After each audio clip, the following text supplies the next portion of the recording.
Good morning. ഞാൻ ഒരു വാർത്ത കേട്ടിട്ടാണ് ഇടുന്നത്.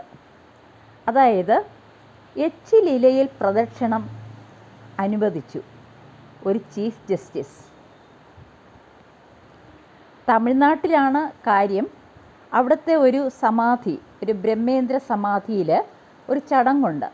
അതായത് ബ്രാഹ്മണർ കഴിച്ചിട്ട് പോകുന്ന എച്ചിലിലയിൽ കിടന്നുരുളുകയാണെങ്കിൽ, താണജാതിക്കാർ എന്ന് പറയുന്നവർ കിടന്നുരുളുകയാണെങ്കിൽ, അതായത് ശൂദ്രരും മറ്റും കിടന്നുരുളുകയാണെങ്കിൽ അവരുടെ സ്കിന്നിൻ്റെ അസുഖങ്ങളൊക്കെ മാറുമെന്നും അവർക്ക് ഐശ്വര്യം വരുമെന്നുമൊക്കെ.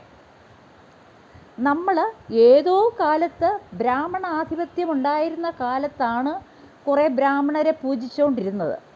ആക്ച്വലി ഈ ഗീതയിൽ എങ്ങനെയാണ് ജാതി വിവേചനം പറഞ്ഞിട്ടുള്ളത്? ബ്രാഹ്മണർ, അതായത് അവർ ബ്രെയിൻ കൊണ്ട് ബ്രഹ്മാവിൻ്റെ ശിരസിൽ നിന്നും ജനിച്ചവരാണ്. അവർ ബ്രെയിൻ കൊണ്ടാണ് വർക്ക് ചെയ്യേണ്ടത്. അതായത് ജ്ഞാനികൾ, എഴുത്തുകാർ, അതുപോലെ തന്നെ ജഡ്ജസ്, അതുപോലെ തന്നെ ഈ പ്രൊഫസേഴ്സ്, ഇങ്ങനെയൊക്കെയുള്ള രീതിയിൽ ടീച്ചിങ് ചെയ്യുന്നവരെല്ലാവരും ബ്രഹ്മജ്ഞാനം ലഭിച്ചവർ അല്ലെങ്കിൽ ബ്രാഹ്മണരാണ്.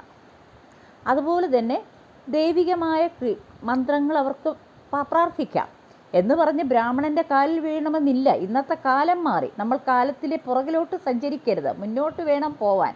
നമ്മൾ സൂര്യൻ്റെ അനാലിസിസ് നടത്താനുള്ള ശ്രമം നടത്തുന്നു. അതുപോലെ തന്നെ ചന്ദ്രയാൻ ഇറക്കുന്നു.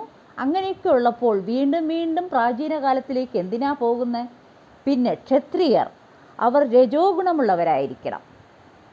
അതായത് നമ്മുടെ നാടിനെ കാക്കുന്ന യോദ്ധാക്കൾ, ആർമിയിലുള്ളവർ, പോലീസുകാർ, അവരൊക്കെ രജോ ഗുണമുള്ള ക്ഷത്രിയരാണ്.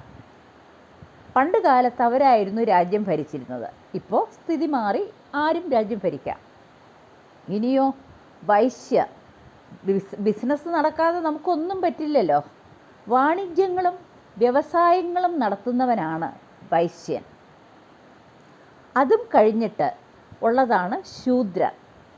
ശരിക്കും ഡോക്ടർമാർ, എൻജിനീയേഴ്സ്, അതുപോലെ ലേബറേഴ്സ് ആയിട്ടുള്ള എല്ലാവരും ശൂദ്രരാണ്.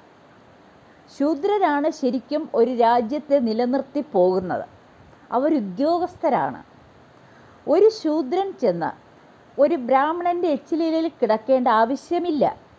കാരണം ബ്രഹ്മജ്ഞാനിയായ ശൂദ്രനും ബ്രാഹ്മണനാണ്. ഓർക്കുക, ഒരിക്കലും ജനനം കൊണ്ടല്ല ഒരാൾ ബ്രാഹ്മണ്യം കൈവരിക്കുന്നത്, അവൻ്റെ പാണ്ഡിത്യം കൊണ്ടാണ്. ഇനിയും പുറകോട്ട് പോകാതിരിക്കൂ, എങ്കിൽ നിങ്ങളുടെ രാജ്യം അധപതിച്ചു പോവും. മുന്നോട്ട് പോവുക, ശാസ്ത്രത്തിൽ അറിവ് നേടുക. നമുക്ക് ഈ ലോകരാജ്യങ്ങളിൽ ഒന്നാമത് എത്തേണ്ടതാണ്. ഇനിയും ഇങ്ങനെയുള്ള ചടങ്ങുകൾ അനുവദിക്കരുത്.